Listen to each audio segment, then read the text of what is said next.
Hello guys, good morning to all of you. I hope you all are good at your place and I am very happy to see you again in my session.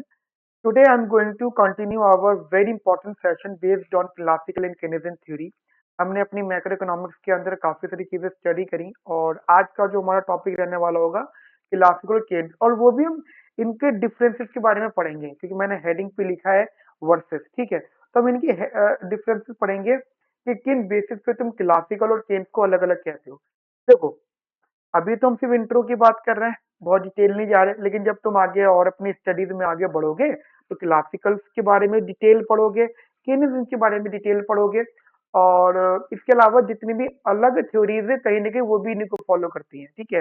जैसे एक होता है pure classical, ठीक है, एक होता है नेओ classical, एक होता है न्यू क्लासिकल, ठीक है। ऐसे ही एक होता है प्योर केनेजिन, एक होता है नेओ केनेजिन और एक होता है न्यू केनेजिन। मतलब मैं आपको बता देता हूँ, हमारी पूरी मैक्रो इकोनॉमिक्स सिर्फ इन्हीं लोगों में डिवाइड है। सिर्फ यही लोग हैं कि केन्स को फॉलो करने वाले और क्लासिकल को फॉलो करने वाले, और कोई मैक्रो इकोनॉमिक्स है ही नहीं, ठीक है। तो चलो, ये तो बहुत आगे की बातें हैं जो डिस्कस हम लोग करेंगे। आज का हमारा मेन ऑब्जेक्टिव रहेगा आपको बेसिक अंडरस्टैंडिंग देना क्लासिकल और केन्स की। चलो पहले क्लासिकल से शुरू करते हैं, बिल्कुल इनिशियल लेवल पे बताना। तो क्लासिकल एक्चुअली वर्ड, जो क्लासिकल वर्ड है, पहली बात तो इसका मतलब होता है ट्रेडिशनल या ट्रेडिशन, ठीक है। ट्रेडिशन का मतलब हो जाता है ओल्ड, है ना। हम कहते हैं ना ट्रेडिशनल पीपल है, ओल्ड पीपल है, मतलब पुराने ख्यालात वाले हैं वो। तो हमारा मानना ये है कि जो इकोनॉमिक्स है या इकोनॉमी है वो तो बहुत पुरानी, मतलब हजारों साल पुरानी है। अर्थव्यवस्था, है ना, आर्थिक विकास, ये सब चीजें पुरानी चीज हैं। लेकिन फिर भी कुछ इकोनॉमिक्स ने स्टैंडर्ड ईयर रखा है यहाँ पे, दैट जो स्टार्टिंग हुई थी क्लासिकल की वो 1756 से हुई थी। एक इकोनॉमिक्स थे जिनका नाम था डेविड ह्यूम, ठीक है। एक इकोनॉमिक्स थे जिनका नाम था डेविड ह्यूम। इन्होंने एक आर्टिकल लिखा था जिस आर्टिकल का नाम था द बैलेंस ऑफ पेमेंट। पहले ना आर्टिकल्स लिखे जाते थे या पेपर्स पब्लिश नहीं हुआ करते थे, बुक्स नहीं होती थी, आर्टिकल लिखे जाते थे। तो बैलेंस ऑफ पेमेंट 1756 में, और इन्होंने टेक्निकली इंटरनेशनल ट्रेड के बारे में बात की थी, ठीक है, इंटरनेशनल ट्रेड, ओके। अब इंटरनेशनल ट्रेड पे बात की थी इन्होंने, तो सबसे पहले डिस्कशन हो गया, तो कहीं ना कहीं इनकी थ्योरी ओपन इकोनॉमी पर बेस्ड थी। और शायद यही वो पीरियड था जब जिस टाइम वर्ल्ड की कंट्रीज अपने अपने तरीके से ग्लोबलाइज हो रही थी। एक ग्लोबलाइज एक ग्लोबलाइजेशन जैसे इंडिया ने 1991 के बाद इकोनॉमी रिफॉर्म के बाद लिया, वो ग्लोबलाइजेशन अलग है। और एक ग्लोबलाइजेशन पहले था, मतलब जैसे इंडिया में ये वो पीरियड है जब इंडिया में बाहर की कंट्रीज जो है ट्रेड करने आई थी, ईस्ट इंडिया कंपनी एंटर होने की कगार पे थी, ठीक है। हर तरीके से इनिशियल पीरियड था। तो क्योंकि उस टाइमिंग में ये चीज फेमस हुई थी कि ओपन इकोनॉमी कहीं ना कहीं बेनिफिशियल होती है बिकॉज ऑफ दैट आर्टिकल। मतलब एक जर्नलिस्ट हिस्ट्री की भी बता रहा हूँ मैं आप लोगों को, मैक्रो इकोनॉमिक्स की हिस्ट्री, ठीक है। चलो बहुत डिटेल नहीं जाते। तो बहुत सारे इकोनॉमिक्स थे जिसमें एक इकोनॉमिक्स थे, फिर उसके बाद में और बात आई तो 1776 में एक इकोनॉमिक्स आए थे जिनका नाम था एडम स्मिथ, ठीक है। उन्होंने एक जर्नलिक बुक या आर्टिकल लिखा, इस बुक का नाम था द वेल्थ ऑफ नेशन, ठीक है। तो उन्होंने बताया कि भैया किसी भी नेशन की जो वेल्थ होता है वो सिर्फ मनी नहीं होता, मनी के अलावा और भी चीजें होती है, वहाँ की एजुकेशन, एम्प्लॉयमेंट, ये वो दुनिया भर की चीजें, ठीक है। तो उन्होंने बताया, बहरहाल इनकी थ्योरी चली। उसके बाद में और भी इकोनॉमिक्स है, जैसे मान लो अल्फ्रेड मार्शल थे, ठीक है। अल्फ्रेड, मैं मतलब कोई टाइमलाइन नहीं फॉलो कर रहा, मैं ऐसे ही नाम लिख रहा हूँ, ठीक है। अल्फ्रेड मार्शल हो गए, जे एस मिल हो गए, शायद आप लोगों ने नाम कभी ना कभी सुने होंगे, या जेएस मिल हो गए, स्टुअर्ट्स हो गए, और हमारे जे बी सेज हो गए, पैराटो हो गए, रिकार्डो हो गए, मतलब बहुत सारे इकोनॉमिक्स आ गए, मैनी मैनी मोर, ठीक है। बहुत सारे इकोनॉमिक्स आ गए जो एडम स्मिथ की इस थ्योरी से इत्तेफाक रखते थे, मतलब उनको लगता था कि हाँ ये थ्योरी है, ठीक है। एडम स्मिथ की थ्योरी को सही मानते थे, ठीक है, कोई बात नहीं, बहुत अच्छी बात है। सब कुछ चलता रहा, सब कुछ चलता रहा। तो एक एक दिन एक ईयर आया जिस जिस जिस वो ईयर था 1929। इस ईयर को ब्लैक ईयर या आप कह सकते हो द ग्रेट डिप्रेशन के नाम से जाना जाता है, ठीक है, ग्रेट डिप्रेशन। अब ये जो ग्रेट डिप्रेशन था ये 1929 से स्टार्ट हुआ और ये जो पीरियड था 1929 से लेकर 1933 तक वैलिड था, ठीक है।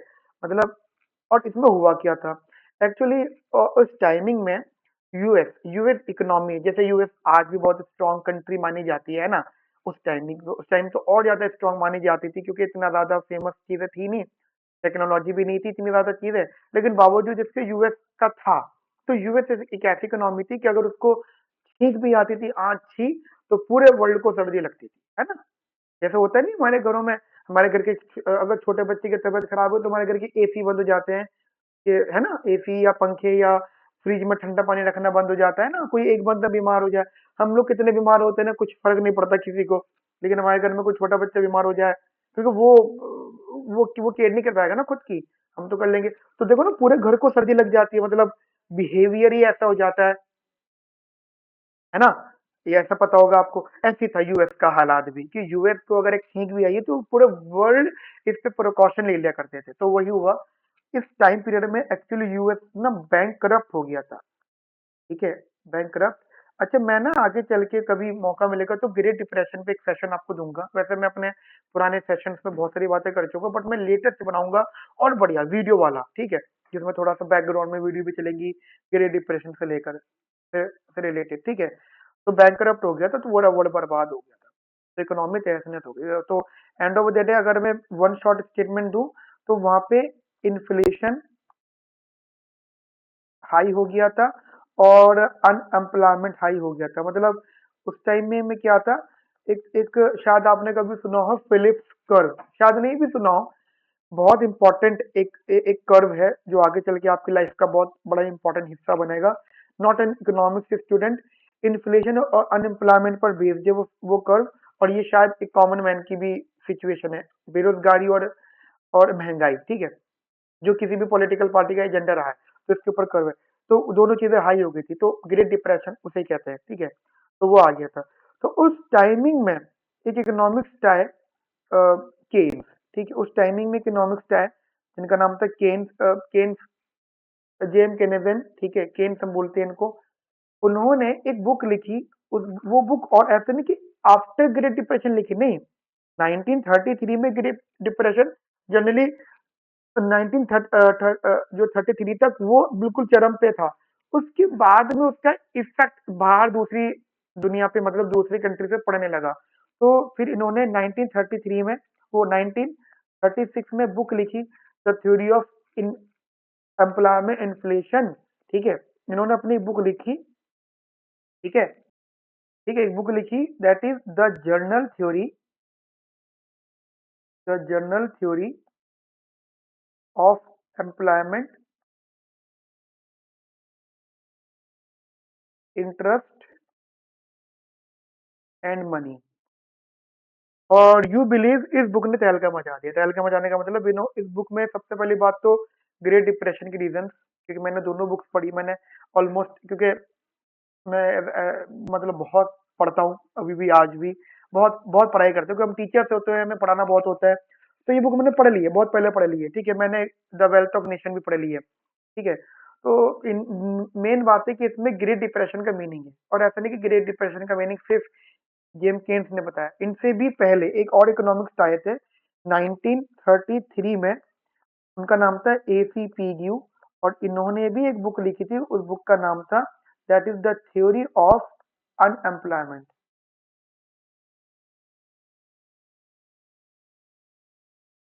ठीक है, द थ्योरी ऑफ अनएम्प्लॉयमेंट। लेकिन ये ना ज्यादा फेमस नहीं हो पाई, या फेमस नहीं हो पाई, ये बहुत अच्छा एक्सप्लेन नहीं कर पाए, क्योंकि हम लोग इसी चीज से परेशान थे, और इसी चीज को उन्होंने एक्सप्लेन कर दिया। मान लीजिए मान लीजिए आप अपने एग्जाम को लेकर परेशान हो, और आप किसी अपने घर वाले को, किसी को बताओ कि यार मैं परेशान हूँ, सोचो वो भी परेशान हो जाए आपके साथ बैठ के, तो सोल्यूशन ही किया। आप अपनी मदर को बताओ, किसी प्रॉब्लम में, जैसे कभी पैसे की जरूरत होती है, मदर को बताओगे तो मदर उल्टा बेचारी परेशान हो जाती है ना। तो तुम्हें लगता है यार क्या फायदा हुआ बता के, फादर को बताओ तो कहते पैसे की प्रॉब्लम, ले बेटा। अरे वैसे तो मदर भी देती है, मैं जनरल बता रहा हूँ, किसी दोस्त को बताओ, वो मदद करने के बजाय वो भी खुद ऐसे करके बैठ गया, तो क्या ही फायदा। तो इनका कंसेप्ट यही था, इन्होंने कुछ बातें तो करी, लेकिन इन्होंने प्रॉब्लम को एक्सप्लेन करा। बट जेम केन्स ने प्रॉब्लम को एक्सप्लेन के साथ साथ सोल्यूशन बताया। इनका मानना यह था कि जो ग्रेट डिप्रेशन आया था, सबसे बड़ा रीजन उसमें मनी सप्लाई था। Money supply was the very very important part. And एक एक रीजन था कि मनी मनी को उन्होंने बहुत बड़ा रीजन बताया कि मनी और इन्फ्लेशन का एक एक एक बहुत हाईली पॉजिटिव रिलेशनशिप होता है। ठीक है, तो ये इन्होंने थ्योरी वगैरह बताई, तो आफ्टर दैट इनकी थ्योरी फेमस हो एंड सो ऑन, कहानियां आगे बढ़ी। तो क्योंकि ये सारी बातें तो थी। और अब रही बात इनकी कि बहुत से, अब ऐसा नहीं कि इनकी थ्योरी बहुत फेमस हुई, उसके बाद में बहुत सारे इकोनॉमिक्स ऐसे आए जिन्होंने क्लासिकल को फोकस किया। फिर इकोनॉमिक्स ऐसे आए जिन्होंने केन्स को मतलब सही माना। अगर अब मैं आज का कंक्लूजन बताऊं, कंक्लूजन, फाइनल कंक्लूजन, तो वर्ल्ड में सिर्फ दो ही थ्योरीज हैं, क्लासिकल और केन्स। कुछ लोग क्लासिकल्स को मानते हैं, कुछ लोग केन्स को मानते हैं, लेकिन 100% क्लासिकल की थ्योरी, 100% केन्स की थ्योरी नहीं फॉलो होती। ठीक है, तो ये सारी चीजें थी। अब जो मैंने आपको ओरली समझाया है, वो एक एक बार मैं आपको जैसे इन्हीं के डिविजन्स में आपको दोबारा बताता हूँ। ठीक है, मैं टेक्निकल डिवीजन में अब ना यहीं से लाइन कंटिन्यू रखना, जैसे यहीं से लाइन कंटिन्यू रखना कि जैसे क्लासिकल है, क्लासिकल का ड्यूरेशन क्लियर है, तो क्लासिकल की theory technically long run theory थी। ठीक है, लॉन्ग रन थ्योरी। लेकिन अगर तुम केन्स की बात करोगे, उनकी शॉर्ट रन थ्योरी थी। केन्स का मानना यह था कि लॉन्ग रन कुछ नहीं होता, चीजें शॉर्ट रन में रहने वाली है। ठीक है, इनमें इनके अकॉर्डिंगली हमारा जो आउटपुट फंक्शन होता था, that is labour and capital. And according to Keynes we have the only labour as the input, capital remains constant. Capital को आप यूज कर सकते हैं, बट वो कभी वेरी नहीं करेगा, मतलब because of the capital there is no any increment. तुम्हें मान के चलो कि अगर मैं नंबर ऑफ आवर्स और पढ़ा रहा हूँ, जैसे कि मैं बहुत सारे सब्जेक्ट पढ़ा रहा हूँ, तो मैं नंबर ऑफ आवर्स बढ़ा रहा हूँ, तो मेरे नंबर ऑफ आवर्स बढ़ने से आउटपुट इंक्रीज हो रहा है, इंस्टीट्यूट का रेवेन्यू बढ़ रहा है। ठीक है, ये थ्योरी। लेकिन अगर मैं अपनी थ्योरी को कॉन्ट्रडिक्ट करूँ, तो मैं ये भी कह दूंगा कि ये जो टेक्नोलॉजी मैं यूज कर रहा हूँ, जैसे ये आईपैड है, लैपटॉप है, ये माइक सिस्टम है, सब कुछ है, ये पूरा इंस्टीट्यूशन है, मेरे साथ 3 लोग कनेक्टेड हैं, सब लोग मेरे साथ लगे, तो एक्चुअली ये कैपिटल है, तो इनकी वजह से भी चीजें बढ़ रही हैं। तो ये बात कर रहा हूँ मैं आपसे, फिलहाल इनकी थ्योरी थी। अगर मैं यहाँ की बात करूँ, y is equal to A D, that is equal to C plus I plus G. मतलब according to Keynes, that your output या प्रोडक्शन फंक्शन या output is function of C plus I plus G. आगे जगह discuss करेंगे consumption, investment and government expenditure. ठीक है, classical में wage price flexibility थी, केन्स में वेज प्राइस रिजिडिटी थी। ठीक है, अब अगर मैं जनरलाइज फॉर्म में डायग्राम की बात करूं इनकी आपसे, तो ये हो गया,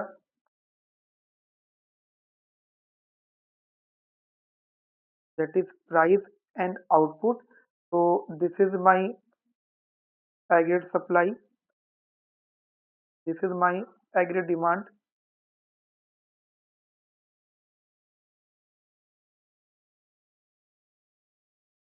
ठीक है, यहाँ ये इक्विलिब्रियम हुआ, इसको आपने नाम दिया फुल एम्प्लॉयमेंट, और ये आपने बोला प्राइस। तो यू कैन से दैट कि as price changes then your output remain same, है ना। We always at full employment. ठीक है, we always at full employment. लेकिन अगर तुम यहाँ इसकी बात करते हो केन्स की, ठीक है, तो ये आ गया प्राइस, ये आ गया आउटपुट। तो जनरली ध्यान रखना, इनके हिसाब से जो एग्रीगेट सप्लाई था वो कुछ, ये प्योर केन्स की बात कर रहा हूँ, ये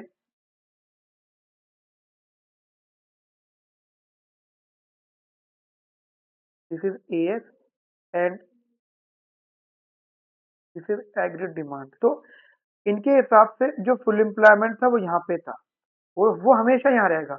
ठीक है, लेकिन जो इक्विलिब्रियम था वो यहाँ था। मतलब तुम ये मान के चलो, this is Y star, this is A D equal to A S, this is A D equal to A S.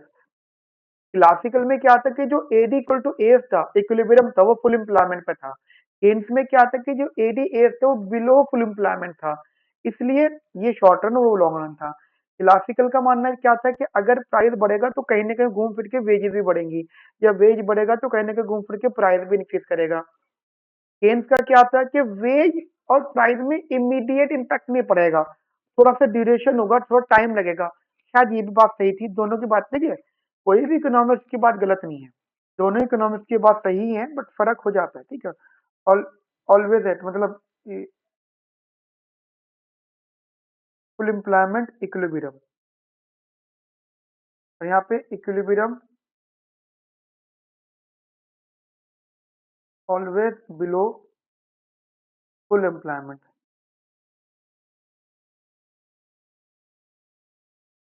सही में आ गई मेरी बातें आपको अच्छे से बढ़िया से।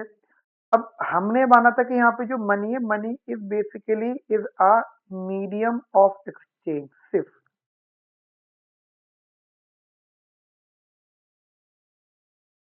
Medium of exchange.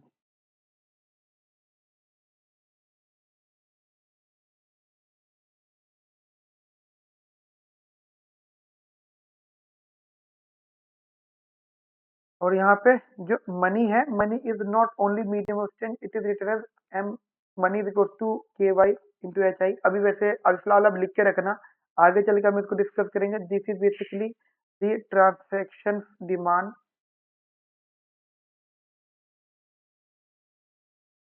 And this is speculative demand, ठीक है। तो समझ में आ गई मेरी बात, एक ट्रांजैक्शनल डिमांड और एक होगा हमारा यहाँ पे स्पेकुलेटिव डिमांड। यहाँ तक क्लियर है?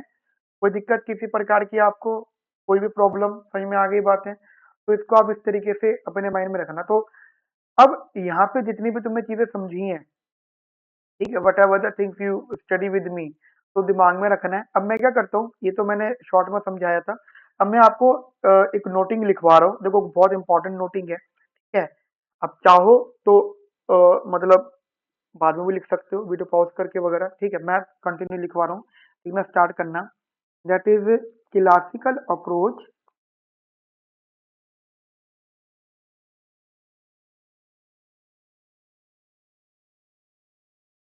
is based on classical approach is based on the assumption of based on the assumption that individuals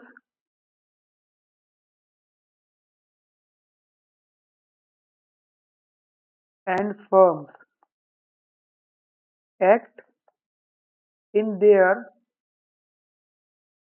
own best interest and wages and prices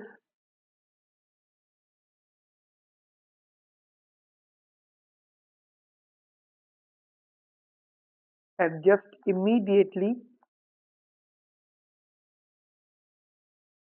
to achieve achieve equilibrium in all markets in all markets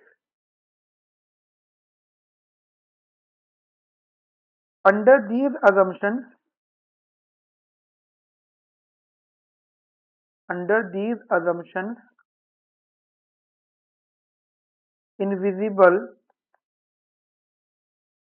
hand under these assumptions invisible hand of free market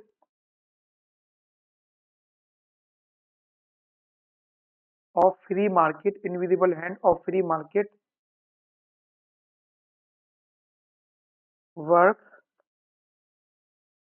well with only limited scope for government intervention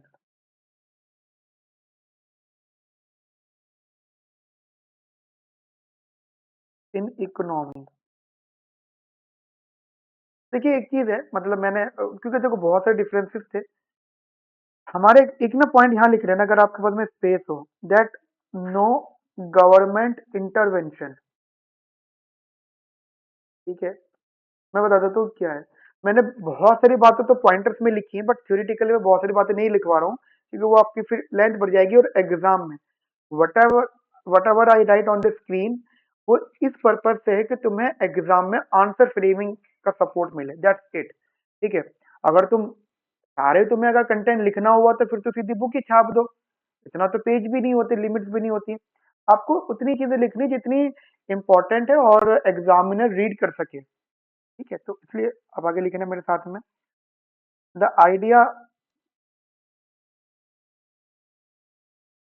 the idea of invisible hand is that if there are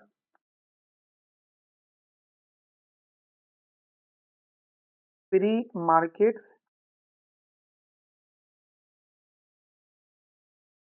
and individuals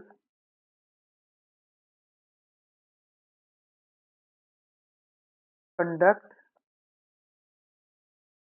their economic conduct their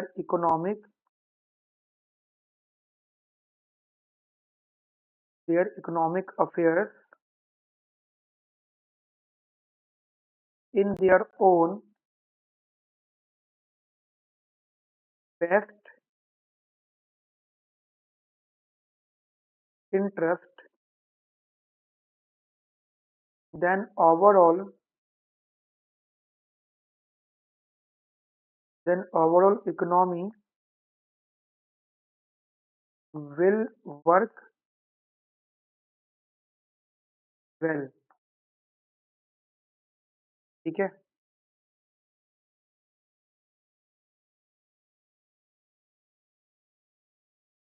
अगला लिखिए आएगा, Keynesian approach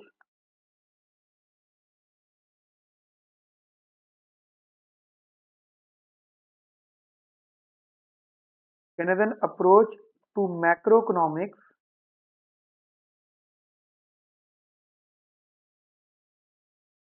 assumes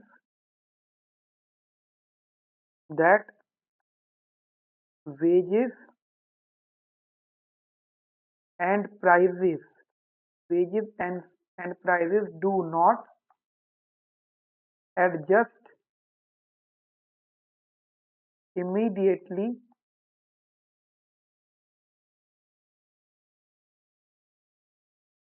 and invisible hand invisible hand may not well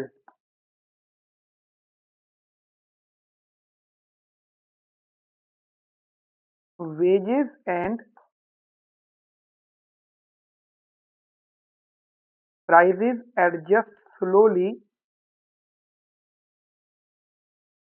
adjust slowly,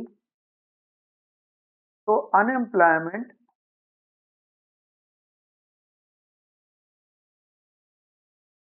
may remains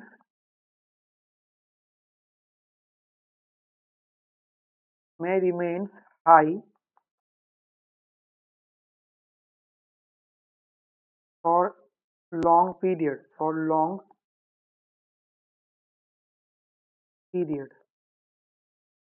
of time long period of time. This approach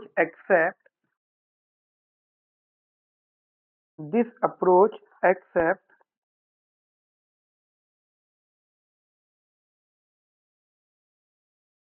that government policy may help in improving economic performance by increasing expenditure or by increasing money supply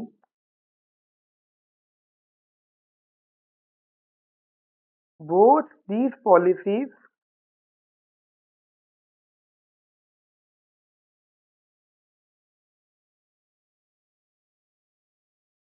increases AD and expand